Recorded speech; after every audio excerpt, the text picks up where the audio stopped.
नमस्कार मित्रों, मैं विशाल सिंह BCom लर्निंग में आपका स्वागत करते हैं। आज कंपनी एक्ट 2013 के सेक्शन 26 की चर्चा करेंगे, जिसके अंतर्गत हम आपको कंटेंट ऑफ द प्रॉस्पेक्टस और सब्जेक्ट ऑफ द प्रॉस्पेक्टस, प्रविवरण के क्या विषय सामग्री होने चाहिए, इसके विषय में हम बताएंगे। प्रॉस्पेक्टस में हम क्या क्या चीजें ओपन करते हैं। जैसे पुनः एक बार प्रॉस्पेक्टस के विषय में हमने डिटेल्स चैप्टर बनाया है, जिसे आप मेरे लिंक बॉक्स में जाकर के नीचे देख सकते हैं, वहां डिटेल मिलेगी।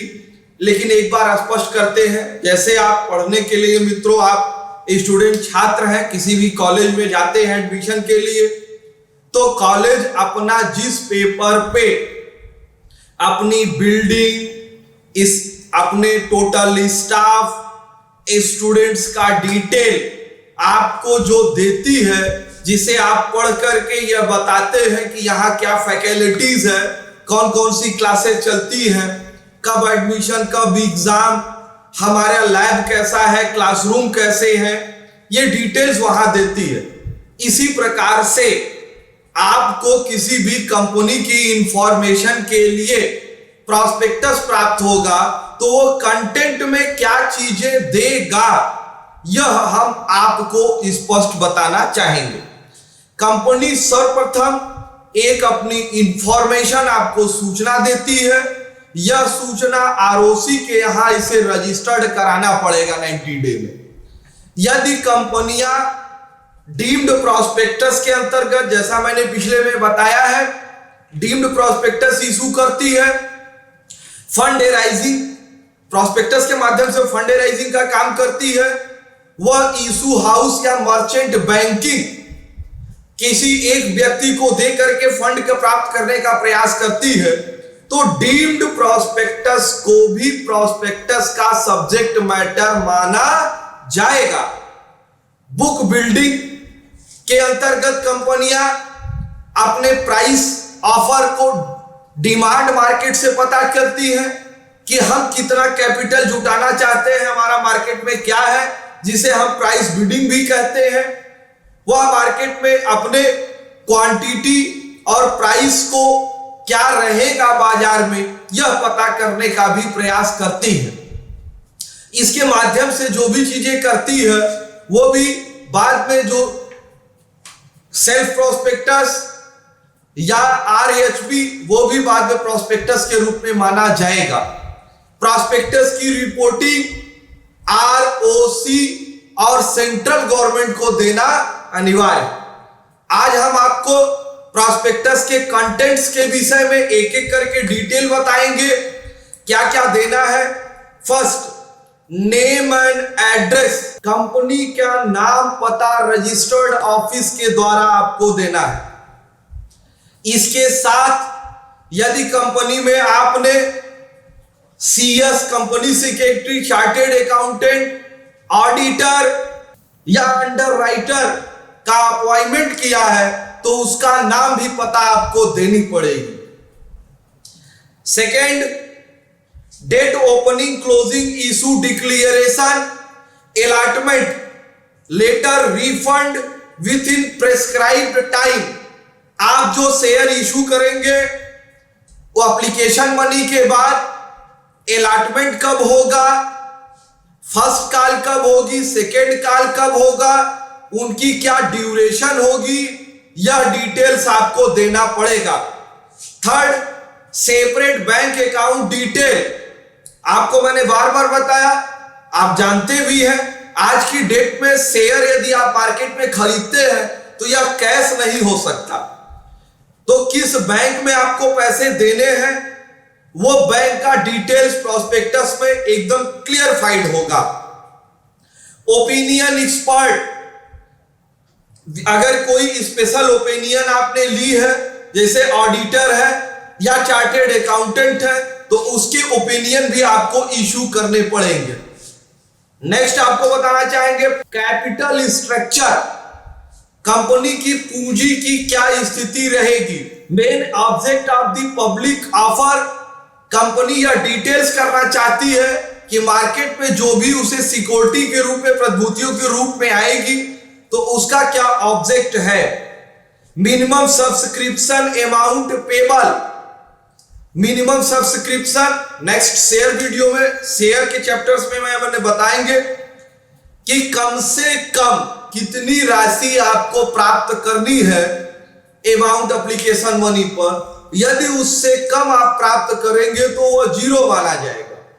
तो मिनिमम सब्सक्रिप्शन का अमाउंट आपको बताना पड़ेगा।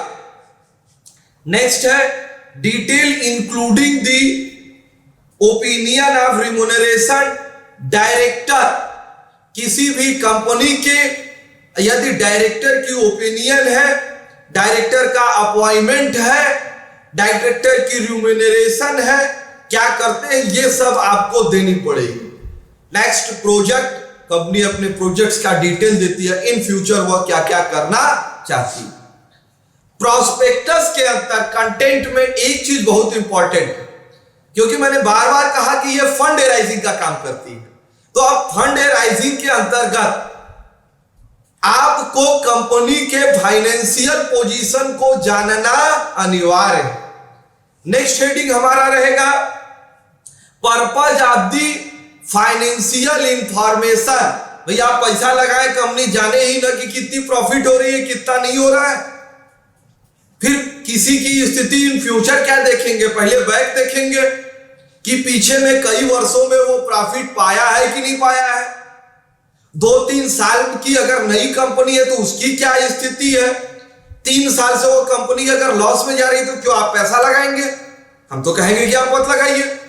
पहले आप कंपनी, आपकी पूंजी जा रही है, आपकी मेहनत की कमाई है, तो ऐसे जगह इन्वेस्ट करिए कि जहां आपको मैक्सिमम डिविडेंड्स प्राप्त हो सके, आप अच्छे प्रॉफिट को प्राप्त कर सके। इसलिए फाइनेंशियल इंफॉर्मेशन देखना अनिवार्य होता है। Financial information, report of the audit of company, profit and loss and balance sheet prescribe. जो भी ट्रेडिंग प्रॉफिट एंड लॉस के अंतर्गत company profit and PL account या बैलेंस शीट बनाती है, वो सीए के द्वारा प्रेस्क्राइब्ड होना चाहिए। Next, reporting relation in the 5 year financial report in issue prospectus. यदि कोई पुरानी कंपनी है तो अपने पिछले 5 वर्षों का फाइनेंशियल कंडीशन रिपोर्ट उसे प्रोस्पेक्टस में प्रस्तुत करना पड़ेगा। Trading profit and final account के अंतर्गत पीएल और बैलेंस शीट। यदि next condition, new company of the company, अगर कोई कंपनी नई है तो 5 वर्ष से कम है, 3 वर्ष 4 वर्ष हुआ तो 3 या 4 जो भी 3 ईयर 4 ईयर्स के कंडीशन है, 3 ईयर्स के 4 ईयर्स के फाइनल अकाउंट पीएल और बैलेंस शीट उसे देने पड़ेंगे। नेक्स्ट आती है भाई, यदि आपसे कोई गलती हो गई है तो आपके ऊपर तो दंड लगेगा। तो कंपनी एक्ट में दंड की भी विधान है। कंपनी एक्ट पेनाल्टी आपके ऊपर लगाएगी, कंपनी के ऊपर लगेगी, आपके ऊपर नहीं लगेगी भाई, कंपनी के ऊपर लगेगी। पेनाल्टी क्या है?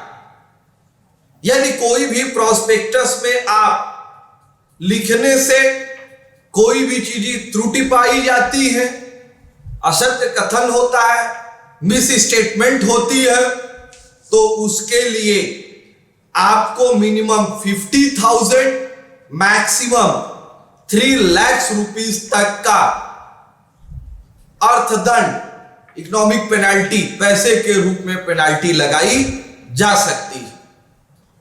आज आपने मेरा पूरा video content of the prospectus देखा, इसके लिए मैं आपको धन्यवाद कहता हूं। हेल्थ इज वेल्थ, आप अपने स्वास्थ्य को बनाए रखिए। आपसे मेरा विनम्र अनुरोध है कि मेरे इस चैनल वीकॉम ई लर्निंग को आप लाइक, सब्सक्राइब एंड शेयर करिए। इस एजुकेशनल वीडियो के अंतर्गत इस समय हम कंपनी एक्ट बता रहे हैं आपको। नेक्स्ट चैप्टर हमारा आपका statement due of the prospectus के विषय में दिया जाएगा। आप अपने स्वास्थ्य का ख्याल रखिए। धन्यवाद।